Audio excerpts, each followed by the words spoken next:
자, 오늘 함께 나눌 말씀의 제목은 두려워 말라라는 제목으로 우리 하나님의 말씀을 함께 나누도록 하겠습니다.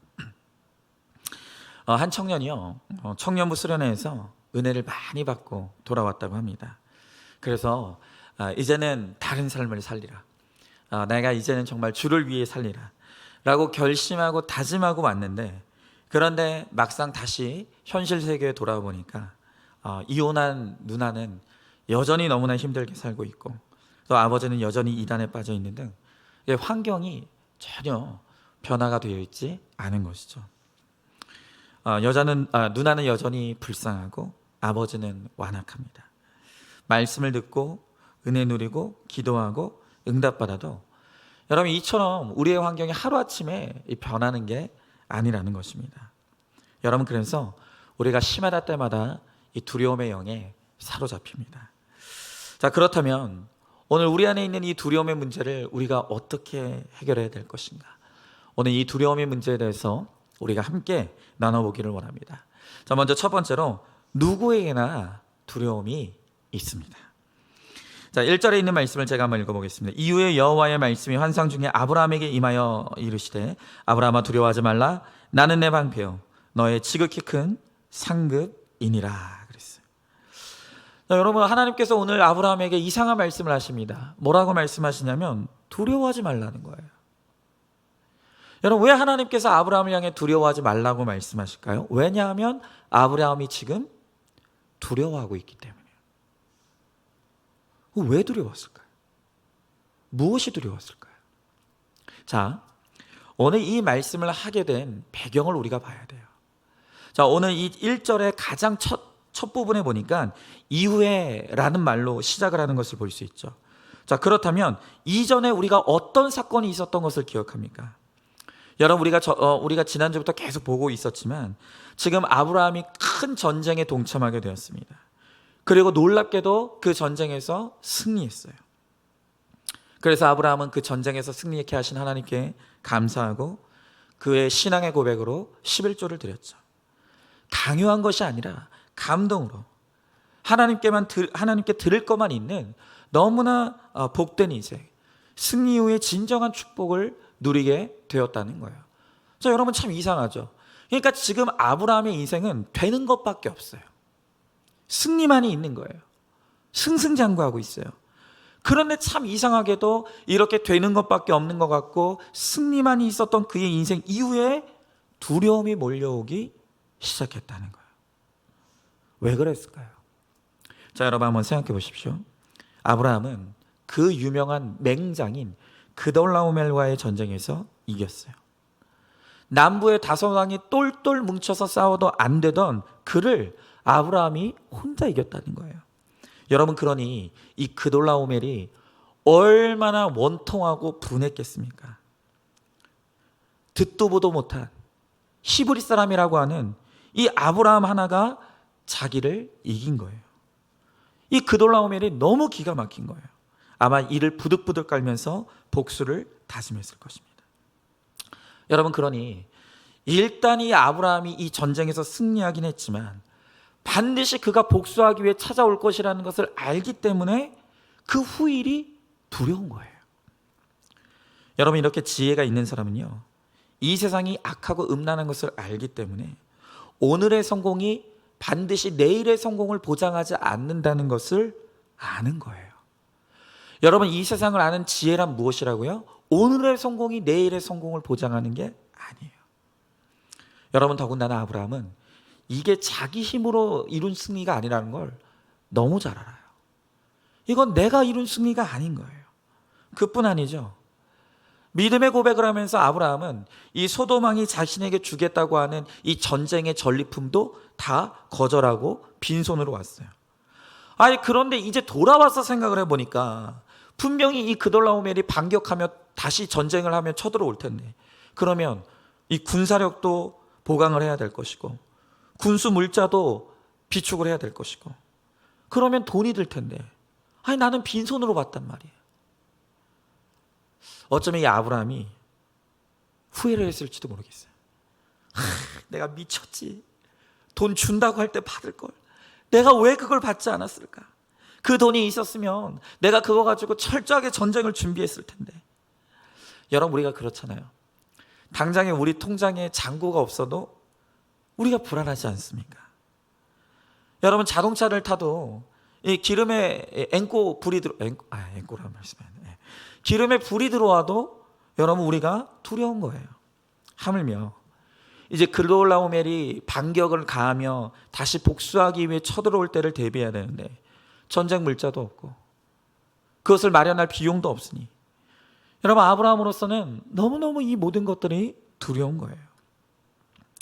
여러분, 이렇게 지금 이 아브라함의 두려움의 실체가 어디로부터 비롯되었는지를 우리가 보면 우리의 삶도 참 똑같다는 거예요. 아브라함과 우리가 결코 다른 사람이 아니다. 아브라함이나 우리나 똑같은 사람이라는 것이 참 깨달아지는 거예요. 여러분, 우리가 이 땅에서 승리했다고 해도 이후에는 다시 두려울 수밖에 없는 거예요. 여러분, 언젠가 한 잘 나가는 연예인이 지금 행복하느냐는 어떤 한 기자의 질문을 듣게 돼 있어요.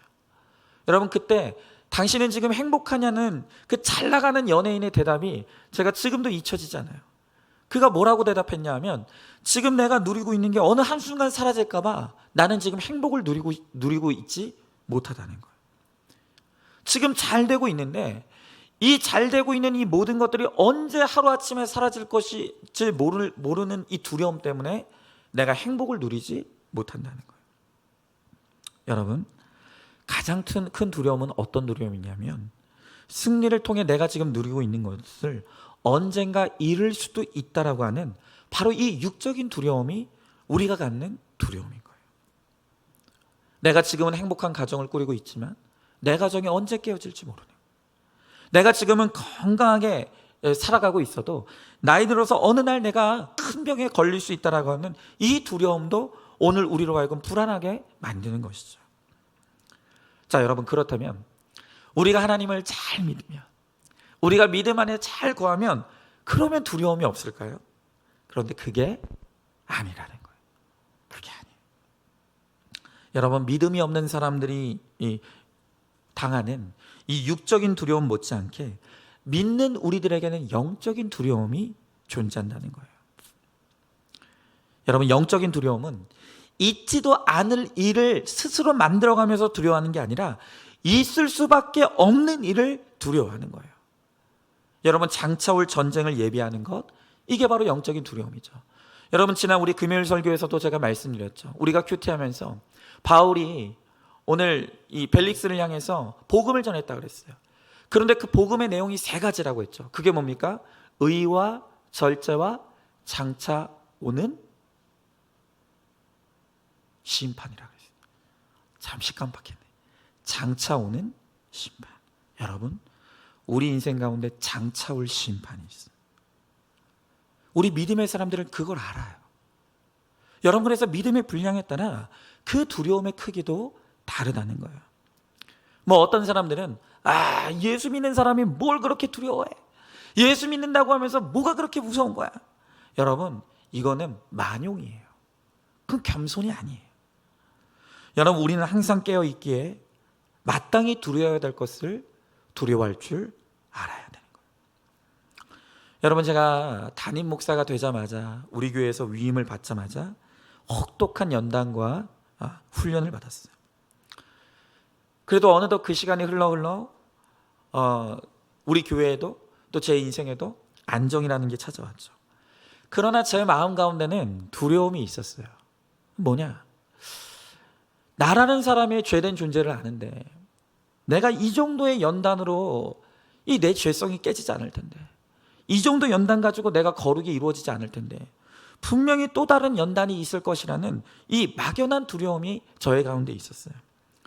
여러분, 아니나 다를까 하나님은 제 아내의 암 사건을 통해서 다시금 저와 제 아내의 거룩을 진단하시고 그리고 훈련시키셨어요.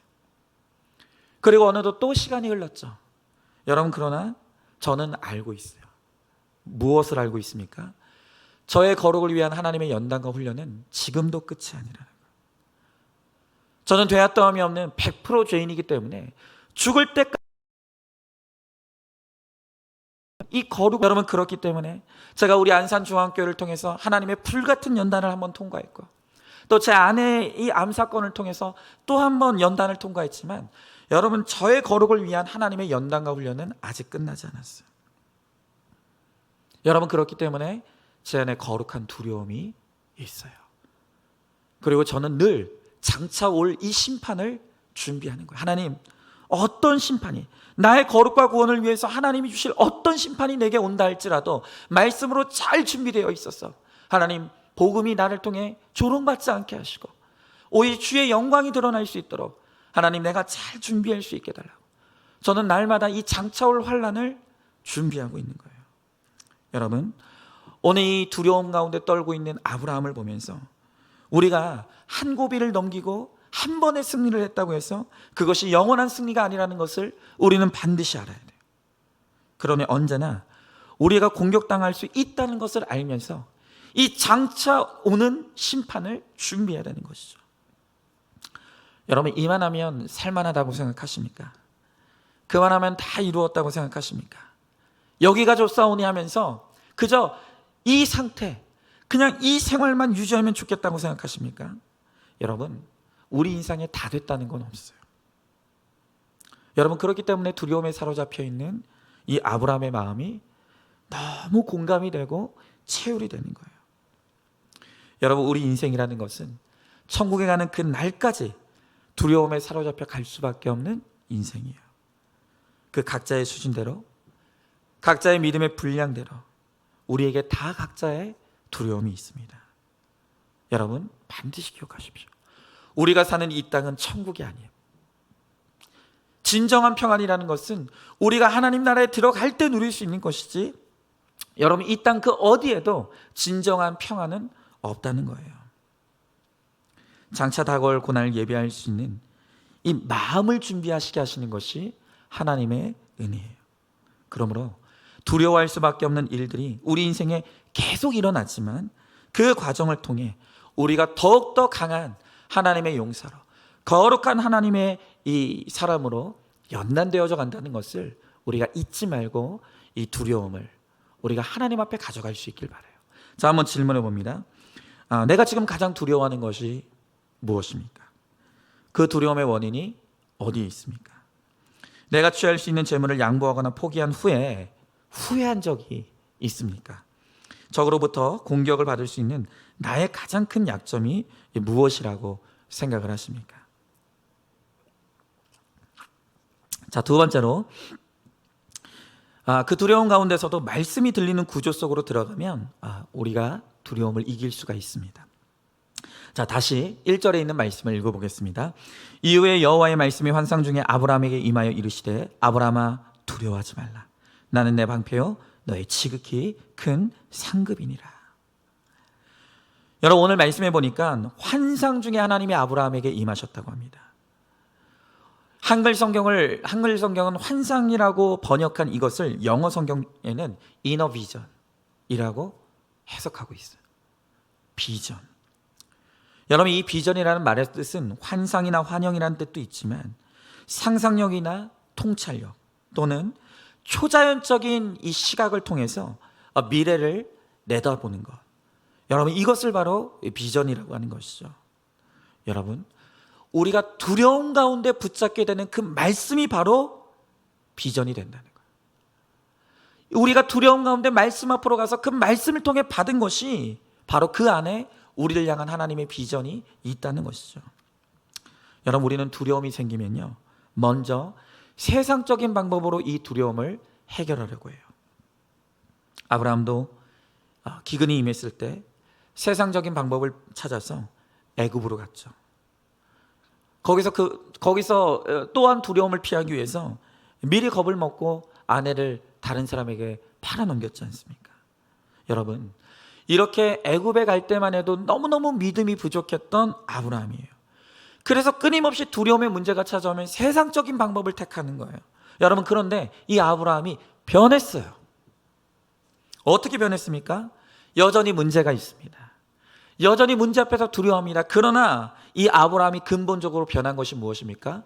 이제는 그 두려움의 문제를 안고 세상으로 가는 것이 아니라 하나님의 말씀 앞으로 가더라는 거예요. 여러분, 아까 말씀드렸던 것처럼 저도 이제 우리 안산중학교에서 처음으로 위임받고 담임 목회를 시작하자마자 고난의 위기를 겪었어요. 여러분, 그때 제가 택하고 싶었던 것은 도망가는 거였어요. 나를 힘들게 하고 나를 아프게 하는 이곳을 다 놓고 도망가고 싶은 것이 저의 심정이었고, 그것이 저의 첫 번째 선택이었어요. 근데 여러분, 하나님께서 길을 막으시는 거예요. 방법을 막으시는 거예요. 도망가고 싶고 도피하고 싶은데 길을 막고 방법을 막으시니까 갈 데가 없는 거예요. 여러분, 그래서 제가 확실히 믿는 게 있어요. 그것은 뭐냐? 갈 곳이 없고 방법이 없는 것이 최고의 은혜라는 거예요. 방법이 없어야 말씀을 붙잡는 거예요. 길이 없어야 말씀을 붙잡는 거예요.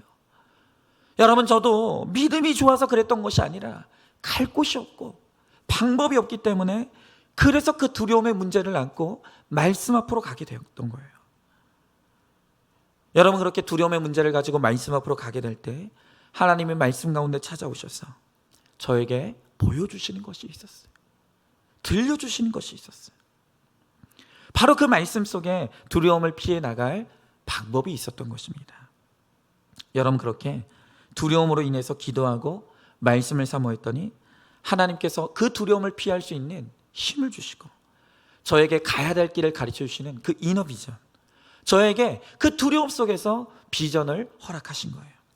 여러분, 그래서 그 두려움을 통해서 말씀 앞으로 갔더니 하나님께서 저에게 구속사의 말씀을 열어주시고 이 큐티 목회의 비전의 길을 열어주신 것이죠.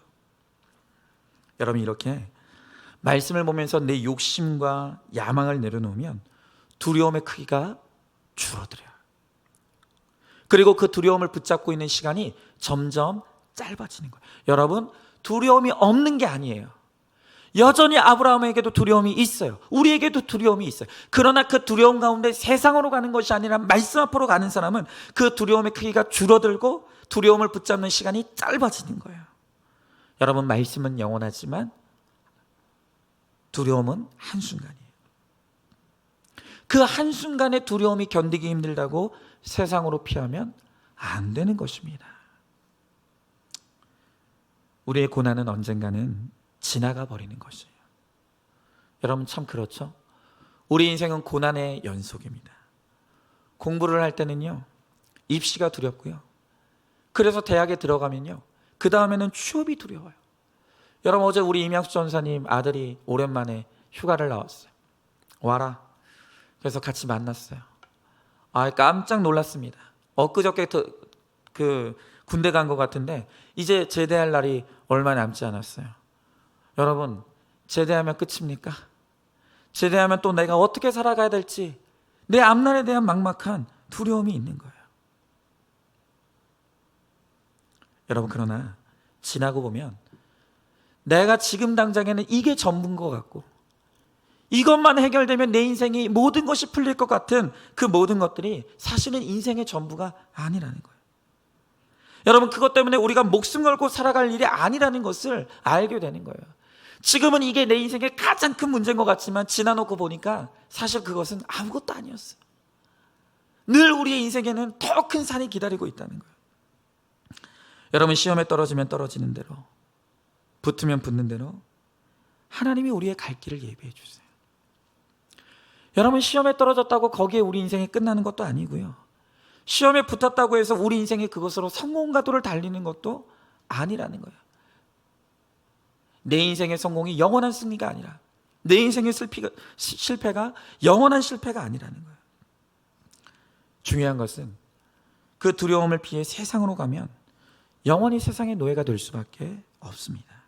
그러나 바로 그 두려움의 때에 그 두려움의 문제를 가지고 하나님의 말씀을 의지하면 하나님께서 거기서 우리에게 비전을 보여주신다는 거예요. 길을 보여주시고 방법을 보여주시고 그리고 하나님께서 우리들에게 무엇을 해야 될지를 알려주시는 지혜를 열어주시는 거예요. 남편이 바람을 피우고 죽을 것 같은 고난이 와도 하나님의 영광을 나타내 보일 수 있는 최고의 응답은 바로 말씀이 들리는 은혜인 것이에요. 이 말씀이 들리는 구조 안으로 파고 들어가야지만 거기에 문제 해결의 길이 있다는 거예요. 자, 그런데 바로 여기서 이제 중요한 것이 있어요. 여러분, 그런데 바로 그렇게 이 고난 가운데 하나님의 말씀 앞으로 갔습니까? 거기서 하나님의 말씀을 들었습니까? 비전을 받았습니까? 여러분, 그렇다면 그 다음에 이제 가장 중요한 것이 있어요. 그것은 무엇입니까? 바로 그 말씀에 순종하는 삶으로 나가는 거예요. 순종하는 삶. 여러분, 왜 이렇게 하나님께서 아브라함과 친밀한 교제를 나눠주십니까? 여러분, 우리는 대부분 그냥 말로만 순종을 입으로만 해요. 그러나 아브라함은 부족하지만 하나님의 말씀이 임할 때 그의 고향 친척 아비집이 있는 갈대아 우르를 떠났어요. 다들 망설일 때 아브라함은 그 말씀에 순종하여 떠났다는 거예요. 여러분, 이게 중요한 것이에요. 하나님의 말씀에 순종하여 모든 재물을 롯에게 양보했어요. 또 하나님의 말씀에 순종해서 11조도 하는 순종도 했다는 거예요. 또 하나님의 말씀에 순종해서 소돔왕이 이 전쟁의 전리품을 가져가라고 할 때도 그 모든 것을 거절하고 오직 하나님이 주시는 것으로만 내가 살 것을 결단하는 거예요. 여러분, 이렇게 순종하는 믿음으로 나아가야 우리 믿음의 진전이 있는 거예요.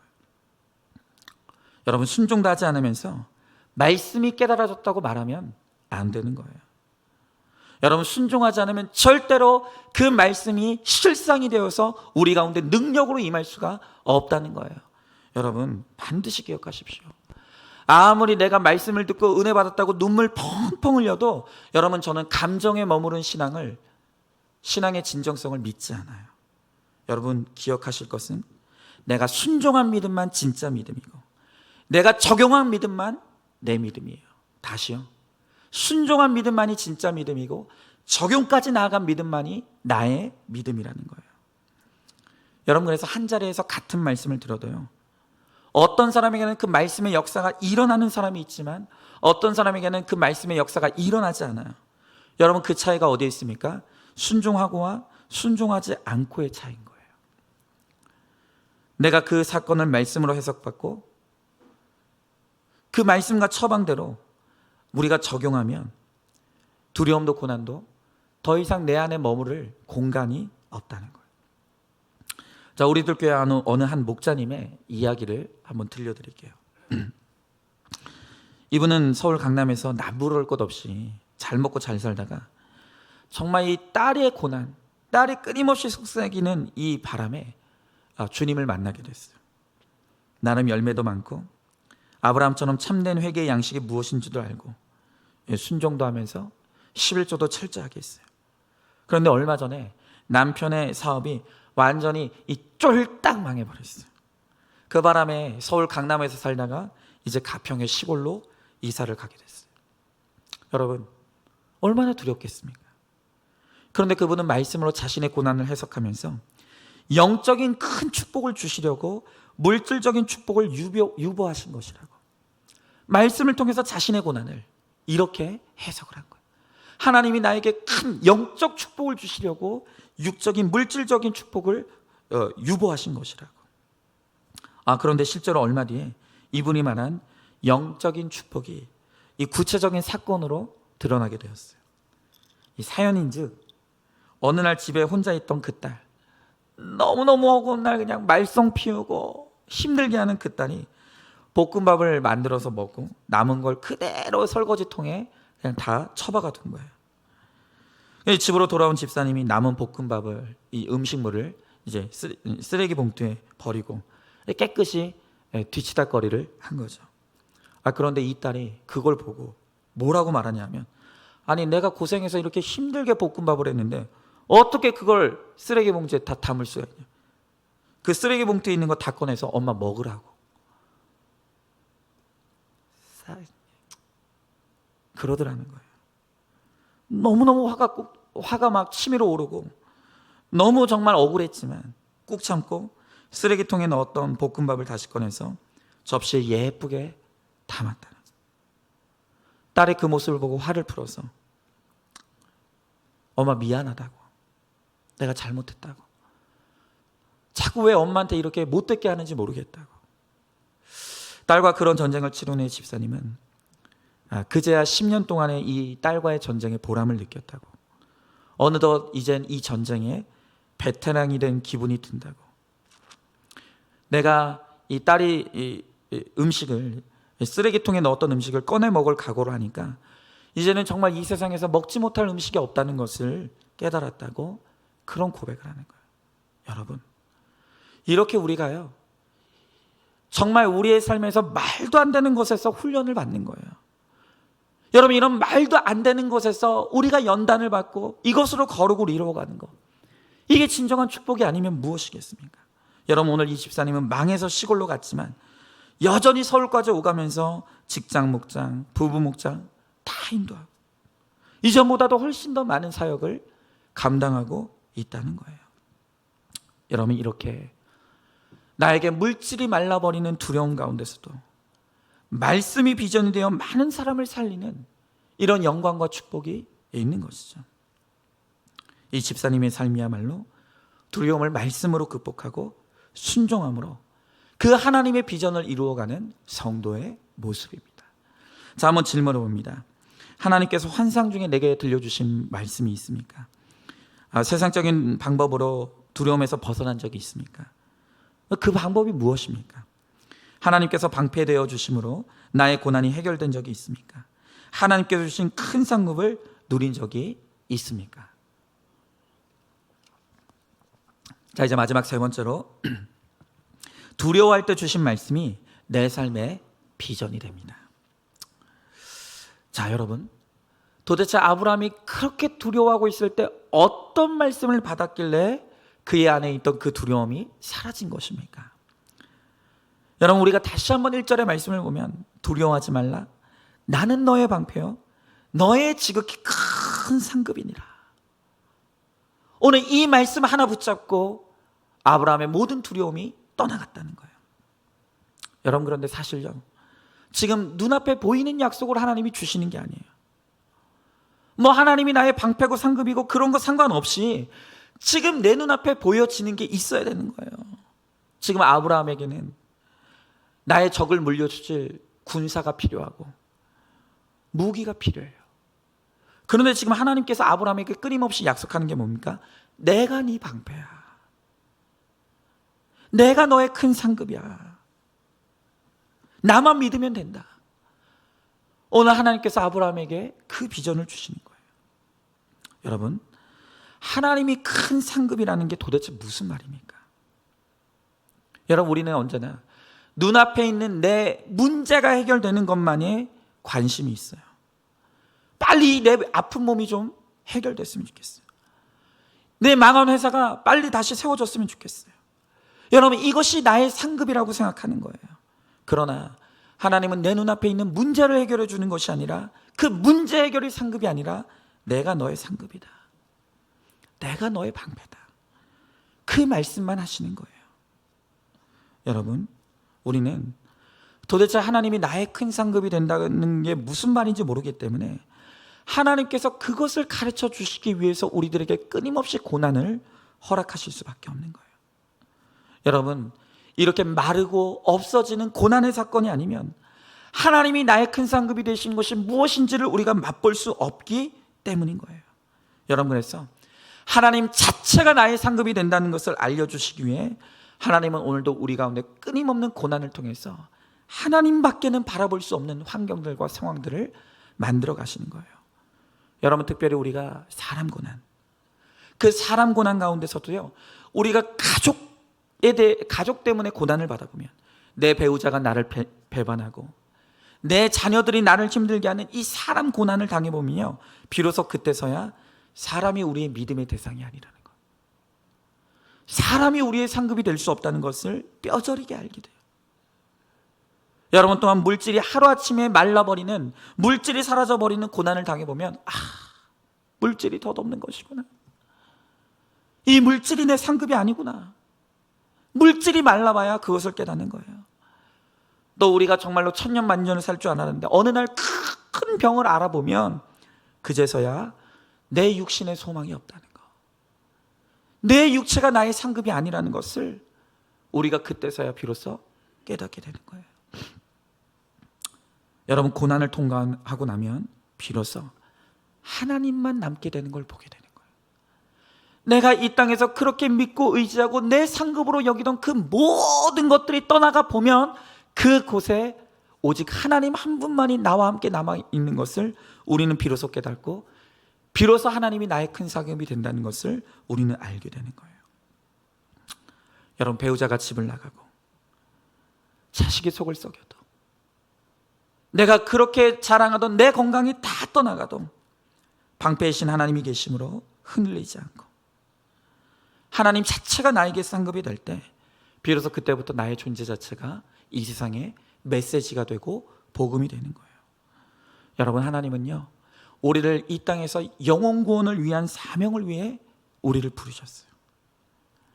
여러분, 그러므로 우리가 이 영혼 구원을 위해 우리의 삶이, 우리의 존재 자체가 메시지가 되기를 원하시는 거예요. 여러분, 그렇죠. 내 통장에 돈이 있을 때는 평안하지만 내 통장에 돈이 떨어지면 불안에 빠지는 거라면 도대체 내 평안의 실체는 어디로부터 온 것입니까? 그건 믿음이 아니에요. 여러분, 내 자식이 내 말을 잘 들을 때는 내가 기쁘고 평안한데, 내 자녀들이 나를 힘들게 하고 아프게 할 때는 내 평안이 싹 말라져 버린다라고 한다면, 여러분, 도대체 그것은 믿음으로 말미암은 것입니까? 자식으로 말미암은 것입니까? 여러분, 우리의 믿음은, 우리를 통한 복음은 언제 드러납니까? 이 세상 사람들이 아무리 봐도 나는 평안할 게 없어요. 이 세상 사람들이 나를 봤을 때 도무지 나는 평안할 일이 없어요. 기뻐할 일이 없어요. 그런데 이상하게 나보다 못해 보이는 그 사람의 모습 속에 나에게는 없는 기쁨이 있는 거예요. 설명할 수 없는 평안이 보이는 거예요. 여러분, 이 세상 사람들이 나를 통해 그 설명할 수 없는 기쁨, 설명할 수 없는 평안, 설명할 수 없는 그 안식을 누리는 모습을 보게 될 때 비로소 이 세상 사람들은 나를 통해 하나님을 보게 되는 거예요. 하나님이 나의 상급이 되는 모습을 깨닫게 되는 거예요.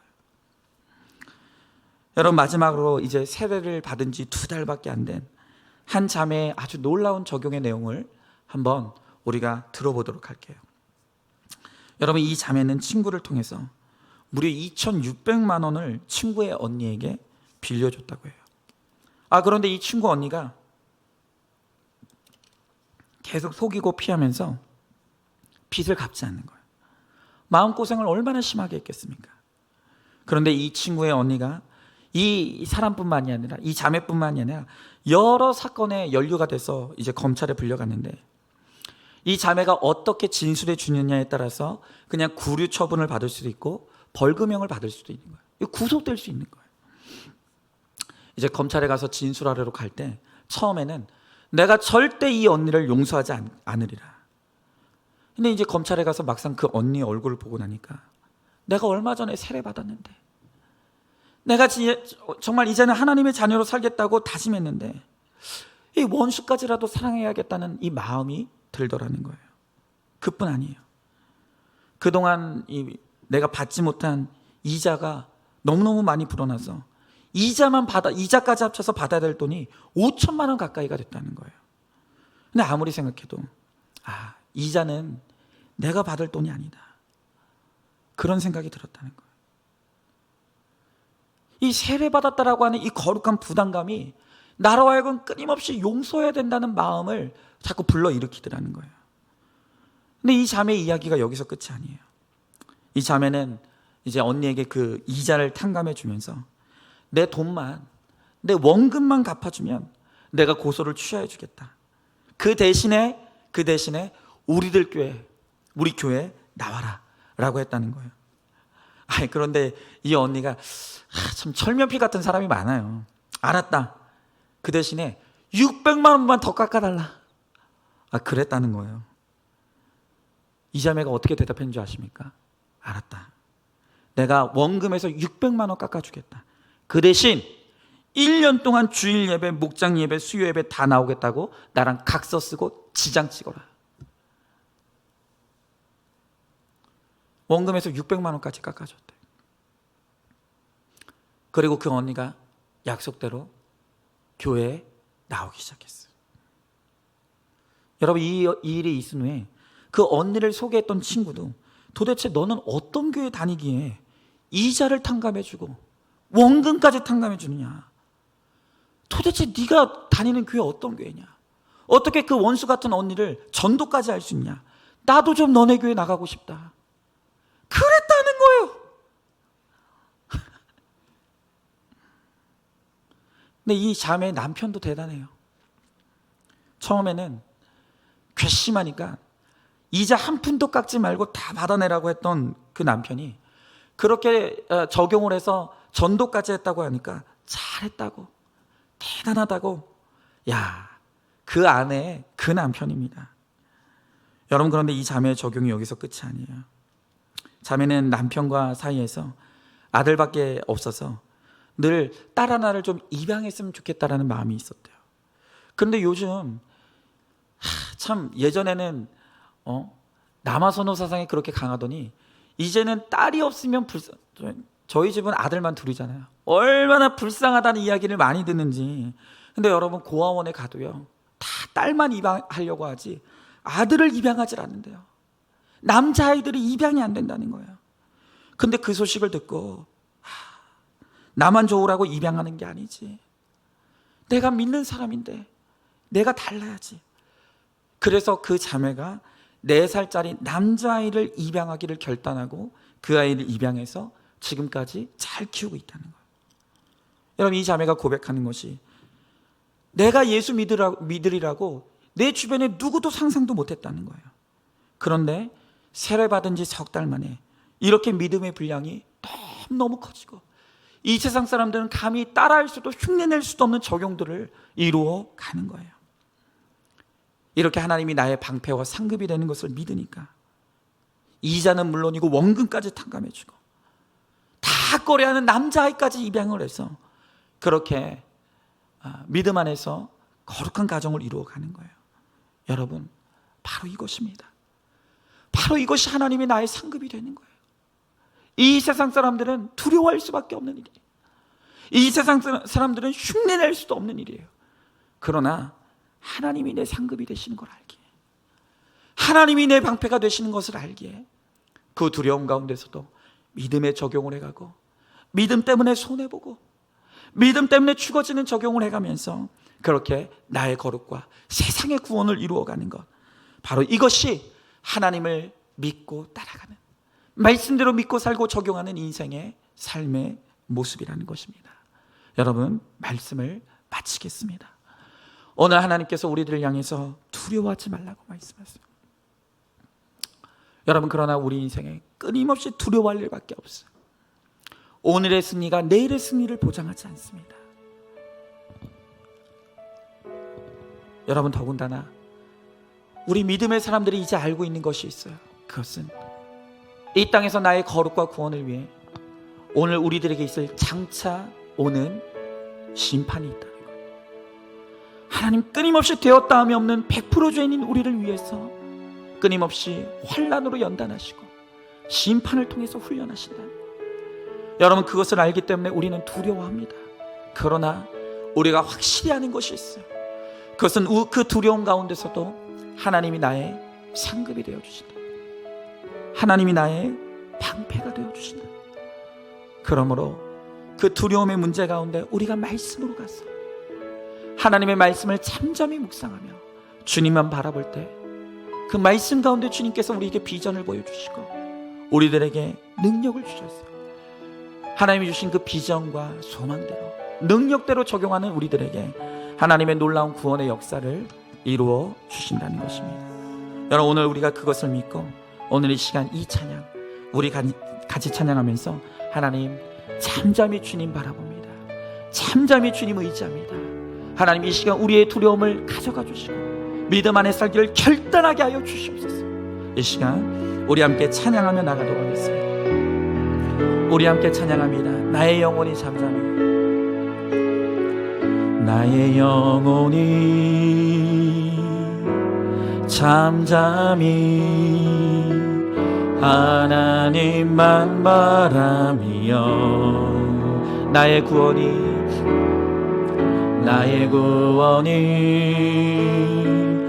그에게서 나는도다.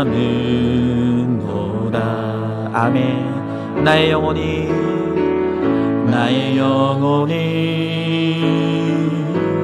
잠잠히 하나님만 바라라. 나의 소망이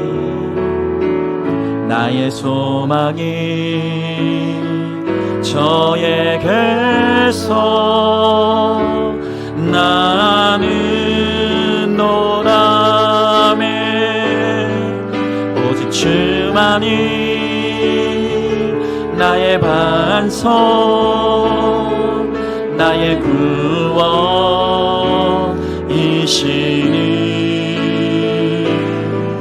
오직 주만이 나의 산성, 내가 요동치 아니. 우리 한 번 더 1절 찬양합니다. 나의 영혼이 잠잠히, 나의 영혼이 잠잠히 하나님만 바라며. 나의 구원이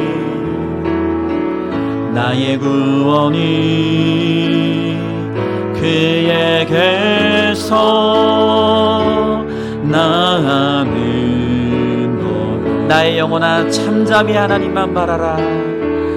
나의 영혼아 잠잠히 하나님만 바라라. 나의 소망이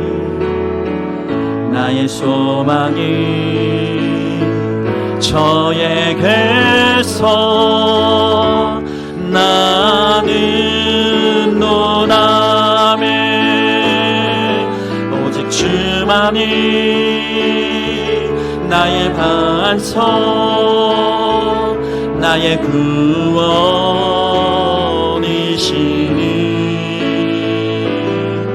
오직 주만이 나의 산성, 내가 요동치 아니.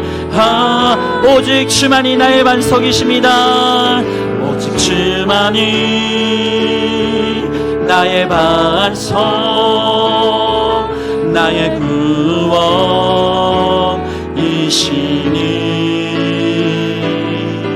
오직 주만이 나의 산성, 내가 요동치 아니. 우리 마지막 한 번 더 믿음으로 고백합시다. 오직 주만이 나의 반석, 나의 구원이시니. 아멘. 오직 주만이 나의 산성, 내가 요동치 아니. 아멘. 오늘 이 시간 우리 다 같이 한번 기도하기 원합니다. 우리가 두려워하고 있습니다. 우리의 두려움은 어떤 두려움입니까? 지금 내가 가지고 있는 것이 다 사라질까봐, 그것이 너무너무 두려운 육적인 두려움이 사로잡혀 있습니까? 아니면 내게 장차 있을 심판이 있을 것을 알기에 그 영적인 두려움으로 인해서 내가 불안해하고 있습니까? 오늘 그렇게 두려움과 불안에 떨고 있는 우리를 향해 오늘 주님 말씀으로 약속해 주십니다. 내가 너의 방패다. 내가 너의 상급이다. 네가 믿고 의지하는 그 모든 헛된 것들을 이제는 내려놓고 나에게 나와 너의 방패 되고 너의 상급이 되는 나를 붙들라고 오늘 주님께서 우리들에게 말씀하십니다. 여러분, 오늘 이 세상의 모든 것이 떠나간 것 같은 광야의 한복판에 내가 서 있지만 그곳에 하나님이 나와 함께 하시겠다고 약속하십니다. 그리스도 예수의 날까지, 구원의 그날까지 내 영혼을 확실하게 붙드시고 우리를 반드시 이끌어 가시겠다고 주님께서 우리들에게 그렇게 약속하십니다. 오늘 그 약속과 비전을 붙잡고 오늘 주님 안에서 우리가 평안을 누리길 원합니다. 안식을 누리길 원합니다.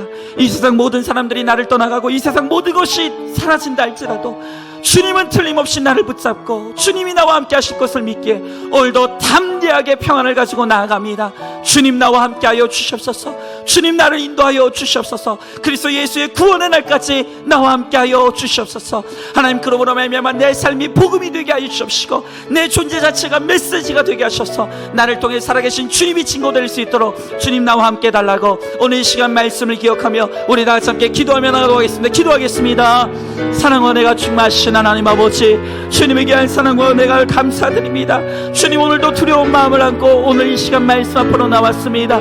주여 하나님 아버지, 내가 두려워할 수밖에 없습니다. 지금 내가 가지고 있는 것이 다 사라질까봐 두렵습니다. 아버지, 내게 장차 올 환난이 있을 것을 알기에 아버지 그것도 두렵습니다. 아버지, 그러나 하나님 아버지 이 시간 주님 앞에 나아갑니다. 나의 방패가 되시고 지극히 큰 상급 되시는 하나님만을 바라보며 나아갑니다. 주여 나의 하나님 아버지 함께하여 주시옵시고 이 시간 하나님 주님을 바라보며 하나님 주시니 주님이 주시는 그 말씀이 나의 비전이 되게 하여 주시옵시고 아버지, 그러므로 말미암아 아버지 주님 때문에 평안하며 주님 때문에 안식을 누리며 주님 때문에 담대하게 아버지 오늘도 나의 인생의 걸음을 걸어나갈 수 있게 하여 주시옵시고 아버지, 그러므로 말미암아 하나님 주님 때문에 누리는 나의 평안이 이 땅의 메시지가 되게 하여 주시옵시고 주님이 나의 상급이 되므로 내가 누리는 그 안식이 아버지 이 세상의 메시지가 될 수 있도록 주여 나의 하나님 아버지 함께하여 주시옵소서. 아버지 하나님 아버지, 오늘도 이 시간 하나님 주님의 위로가 임하기를 원합니다. 아버지 하나님의 큰 질병으로 인하여서 아버지 마음이 무너지고 심령이 무너진 자들, 하나님 아버지 이 땅에서 배신당하고 하나님 이 땅에서 미움당하여서 아버지 하나님 아버지 마음에 큰 상처를 입은 자들, 하나님 아버지 오늘 이 시간 정말 내가 기댈 곳이 없어서 외로움 가운데 떨고 있는 자들에게 주의 말씀이 안식이 되게 하여 주시옵시고 주님 위로하여 주시옵소서. 역사하여 주시옵소서. 하나님, 오늘도 주님의 존전 앞에 나왔지만 내 마음 가운데 사라지지 않는 마음과 두려움의 마음과 불안함의 마음을 부여잡고 오늘도 주님 앞에 나왔습니다. 하나님, 오늘 내 인생이 언제 사라질까 두려워 불안에 떨고 있습니다. 지금 내가 누리고 있는 것이 언제 다 없어질까, 그것이 불안하여서 내가 두려움 가운데 휩싸여 있습니다. 하나님, 그러나 오늘 주님께서 말씀을 통하여서 불안해하고 떨고 있는 우리를 향해 내가 너의 지극히 큰 방패이고 내가 너의 지극히 큰 상급이라고 말씀하십니다. 하나님, 이 세상 사람들이 나를 다 떠나간다 할지라도, 이 세상에 내가 누리던 것이 다 사라진다 할지라도 주님은 나를 영원히 놓지 아니하시고 그리스도 예수의 날까지 우리의 영혼을 붙드시고 우리를 반드시 구원으로 인도해 주실 줄로 믿습니다. 하나님, 그것을 깨달으라고 잠시 우리 인생 가운데 소망할 것이 없어지게 하시고 하나님, 우리 가운데 장차 오실 심판을 우리들에게 허락하셔서 오늘 우리로 하여금 주님만 바라보게 하시는데 오늘 이 시간 이 말씀이 우리에게 비전이 되게 하셔서 이제는 우리가 정말로 믿음의 눈을 열어 주님을 바라보게 하시고 주님을 의지하게 하시고 주님만 소망하게 하여 주시옵소서. 하나님, 오늘 이 시간 특별히 질병에 큰 고통을 당하며 신음하고 고통하고 있는 우리 사랑하는 성도들이 있음을 바라봅니다. 하나님, 육신이 무너져 내리는 그 고통 가운데 내 지극히 큰 방패와 상급 되시는 주님을 바라볼 수 있는 믿음의 눈을 허락하여 주시옵소서. 또한 하나님 아버지, 정말로 내가 의지할 것이 없는 광야의 항복판에 서서 울부짖고 있는 우리 성도들이 있습니다. 주님, 그 광야의 항복판에서 주님이 나와 함께 하시는 것을 바라볼 수 있게 하여 주십시오. 하나님, 주님이 나의 지극히 큰 방패와 상급이 되심을 오늘 이 말씀을 통해서 확신할 수 있는 믿음을 우리들에게 허락하여 주시옵소서. 오늘 주님께서 반드시 그렇게 하여 주실 줄 믿사오며 사랑이 많으신 우리 예수님 이름 받들어 기도드리옵나이다. 아멘.